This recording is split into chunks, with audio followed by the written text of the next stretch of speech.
Neurociência. Deixa eu ver o que tem de pergunta aqui. É possível que tentarmos replicar o cérebro em máquina, nós passemos a entender melhor como tratar distúrbios neurológicos ou comportamentais? Eu tenho uma opinião, mas não vou dar agora não, só depois. Deixa o profissional falar que vai que eu falo besteira.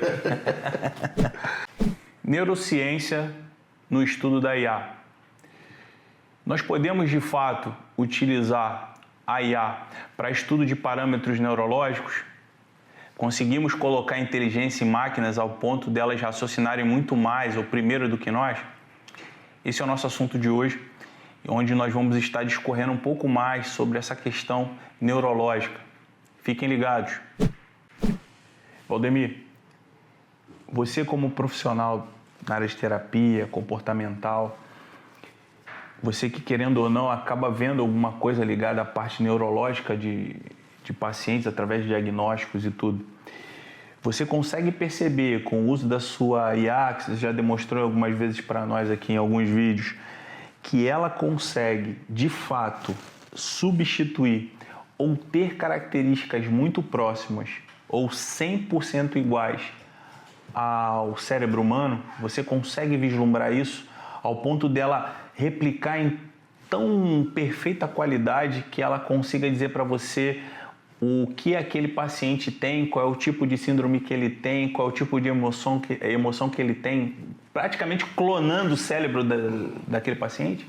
Essa é uma questão muito comum e ainda ficam abertas várias perguntas se a IA será um dia capaz de, por exemplo, ler ou expressar emoções ou viver a experiência humana. Então, há uma diferença muito grande entre... Como eu realmente gosto da tua estante e eu gosto do Tony Stark, então vou trazer ele para cá novamente. Há uma diferença muito grande entre o homem que veste a armadura e a armadura. A inteligência artificial, o aprendizado de máquina, a característica principal é analisar um grande volume de dados em um curto espaço de tempo e analisar quais padrões aparecem ali.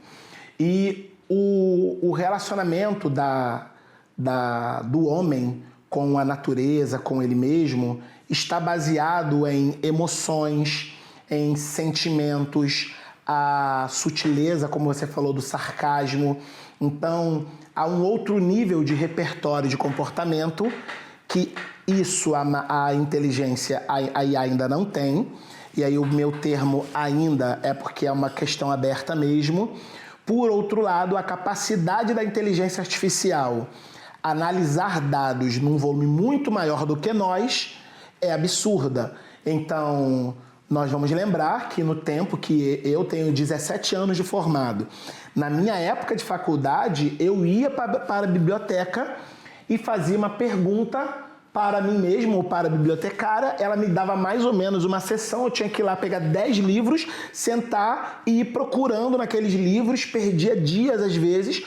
Hoje eu pego o meu celular ou o computador e faço uma pergunta para a inteligência artificial, que está lá no Google ou em outra plataforma, e ela vai pesquisar 50 livros, e vai me dar uma resposta muito rápida. Mas a partir dali, aí é o meu trabalho. Então, a inteligência artificial, ela pode sim auxiliar, mas o processo dela de formação e de estrutura é comparar o Tony Stark com o Homem de Ferro, né? Em algum momento as figuras deles filosoficamente se fundem, mas a máquina e ele não. Ainda que ele vai se aperfeiçoando, depois ele cria até ele tem uma inteligência artificial, né? Tem. É o Jarbas. Jarbes ou Jarbas? Jarbes, ali com ele, auxiliando ele, mas quem está no comando é ele. Ele deixa isso muito claro. Aquilo ali é um diálogo filosófico, né? Papo de nerd, tá, gente? Então é mais ou menos isso. Mas é interessante, você acabou de abordar um ponto, porque, na verdade, a IA foi baseada em neurociência. Uhum. Foi o padrão dela de criação. E hoje ela ajuda a estudar a mente humana. Então, olha como é que é interessante. A inteligência artificial, a tecnologia e a ciência propriamente dita trabalhando em conjunto. A análise do comportamento, ela tem a sua raiz no behaviorismo, o comportamentalismo. E o principal expoente é Skinner. Esse cara pesquisou uma vida inteira, Eduardo, ele pesquisou 70 anos mais ou menos. Skinner escreveu, sei lá, uns 300 artigos, uns 20 livros. Ele passou mais ou menos 7 décadas pesquisando o comportamento humano. E há muitos padrões no comportamento humano. A inteligência artificial pode aprender isso e ajudar a aplicar. Não é uma questão, essa parte do ponto, desde que eu não perca a minha humanidade. Então, como, por exemplo, eu estava pensando nisso, ensinar uma criança técnicas de conversação utilizando a inteligência artificial, para que uma criança com autismo, que tem, às vezes, uma das questões do autismo é um prejuízo, um déficit na comunicação e interação interpessoal. Então, há crianças com autismo que você precisa ensinar para elas a fazer pedido. É isso, sim, simples pedido. E nesse processo, a inteligência artificial pode ajudar, por exemplo, com conversação. Então, tem muito que ser utilizado aí. Então, pelo que você está falando, exemplo, eu consigo replicar numa máquina um simulado, como se fosse simulando um cérebro humano, onde ela conseguiria diagnosticar ou te ajudar num diagnóstico, não diagnosticar, mas te ajudar num diagnóstico quanto ao tipo de espectro que aquela criança tenha do autismo, nível de autismo, que eu acho que é o termo, né? Quanto a, por exemplo, apoio no processo terapêutico, sim. Mas na parte do nível de... O que você está falando seria nível de suporte, a inteligência artificial teria hoje menos a contribuir. As especificações do nível de suporte, que precisa de apoio substancial, e apoio muito substancial pode ser sim operacionalizado, colocar em sistemas para que a IA me ajude a identificar e promover o nível de gravidade daquele paciente. Totalmente possível, mas hoje isso ainda não é tão utilizado. Ah, entendi. Porque eu consigo entender quando você fala de neurociência, você está falando do estudo dos neurônios, né? A ciência dos neurônios, cara, são organismos vivos. Sim. Que se relacionam, né? A questão dos circuitos, os acendimentos dos neurônios quando eles estão em atividade, onde você tem numa IA que ela está o tempo todo 100% acesa. Ela está pensando o tempo todo à medida que você dá um enter, à medida que você dá um comando, que muitas das vezes não funciona com o nosso cérebro. Sim. Às vezes a gente precisa buscar arquivos lá no fundo, né? É aquela história, cara, eu quero lembrar o nome daquele ator e tal, não estou conseguindo. Daqui a pouco, quando você está falando de outro assunto, você vai lá e fala o nome da pessoa. O que é isso? Não, é porque eu lembrei, né? Nós temos um poder de acionamento um pouco mais lento. Sim. E aí a minha pergunta isso também não é um problema? Por quê? Quando você tem um acionamento rápido da máquina, onde ela dá um diagnóstico, muitas das vezes ela tem uma visão, vamos colocar assim com esse termo, muito rápida daquela pessoa, e ela passa aquela informação para o profissional, aquilo não direciona o profissional para um possível erro ou um diagnóstico equivocado ou não completamente correto? Excelente apontamento. Num dos episódios anteriores, falamos sobre o viés e o cuidado que nós temos que ter em relação ao viés. Isso é um viés. Então, um direcionamento para olhar para um determinado lado pela análise de dados.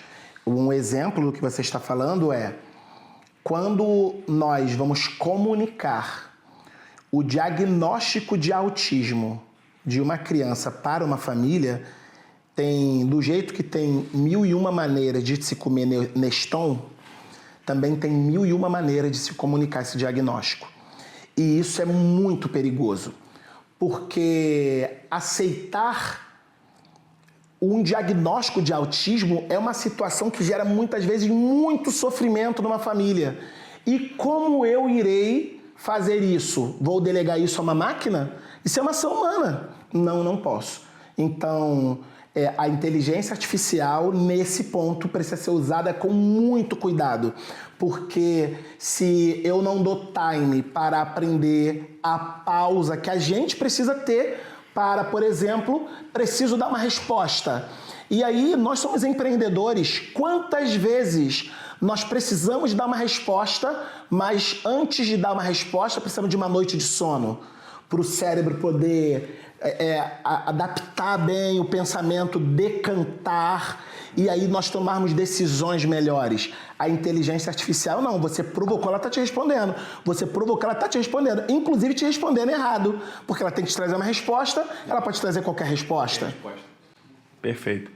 Então, assim, para resumir bem, eu acho que ficou bem claro que essa parte neural, ela é de suma importância. Essa parte do estudo da ciência, junto com a IA, ela vai acontecer, ela já ocorre, ela precisa ser valorizada, mas ela tem um freio, ela tem uma parada, ela tem um ponto de preocupação ali, que é analisar de maneira cautelosa cada caso, cada ponto. Não me dá a resposta fast, não me dá a resposta rápida daquilo que eu estou pedindo quando eu dei o enter.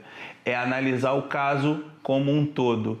Os dias que o paciente tem uma característica mais tristonha, os dias que ele está com uma característica mais alegre, e ali criando em si aquela interação entre as relações, para que você tenha o melhor entendimento daquele profissional, daquela pessoa, daquele paciente. Você falava, me veio uma coisa à cabeça aqui. Essa é para você que é casado, tá? Só você não é casado, não é contigo que eu tô falando. Você sabe que às vezes dentro do seu relacionamento você precisa aprender a calar a boca. Calar a boca mesmo, literalmente. Em que o seu cônjuge, a sua cônjuge, está exigindo uma resposta, mas, cara, aquela não é hora de responder. A inteligência artificial, ela vai responder. Então, existe o ponto que é daquele que faz a pergunta. E aí, se você vai perguntar para a IA, ela já vai te responder. Para o humano, não. Então, ó, maridos, esposas, pega aí a dica aí. Pega a visão mesmo, né? Pega a visão aí, tá? Que às vezes tudo que a gente precisa é de um pouquinho mais de tempo para tomar uma decisão melhor. Então, guie também a inteligência artificial nisso. A pergunta eu tenho que responder agora. Não, nem sempre a gente tem que responder agora. Às vezes a família precisa de mais tempo para digerir o diagnóstico. Precisa de mais tempo para entender uma determinada situação, porque não é só analisar o dado e toma aqui. Existe um humano ali, que é a emoção, é a percepção, é o sentimento, é a experiência humana de existir, e a inteligência artificial, se é que um dia vai chegar nisso, está muito longe ainda. Espero que ela seja utilizada da maneira correta. Espero que utilizemos ela bem. Exatamente. Sim. Tentando analisar e nos ajudar a tirar o que é de melhor, mas do ser humano, né? De maneira pausada, sem desespero, como é o necessário, né? Isso. Isso é neurociência, é plasticidade neuronal. Nós precisamos ter processos de reflexão. A gente está falando sobre como que o nosso cérebro vai se comunicar com o nosso corpo e que nós não precisamos reagir a tudo. Nós podemos ter respostas dentro da nossa limitada liberdade de decidir o nosso existir. Precisamos ter respostas adequadas com o momento, com aquilo que nós estamos vivendo. Então vamos usar isso a nosso favor. Perfeito. Isso só vem com tempo de análise. Não dá para ser num clique só. Não dá para ser num clique. É isso aí. E se você curtiu esse vídeo, achou ele relevante, eu peço que você se inscreva no canal, ative as notificações e sigam conectados.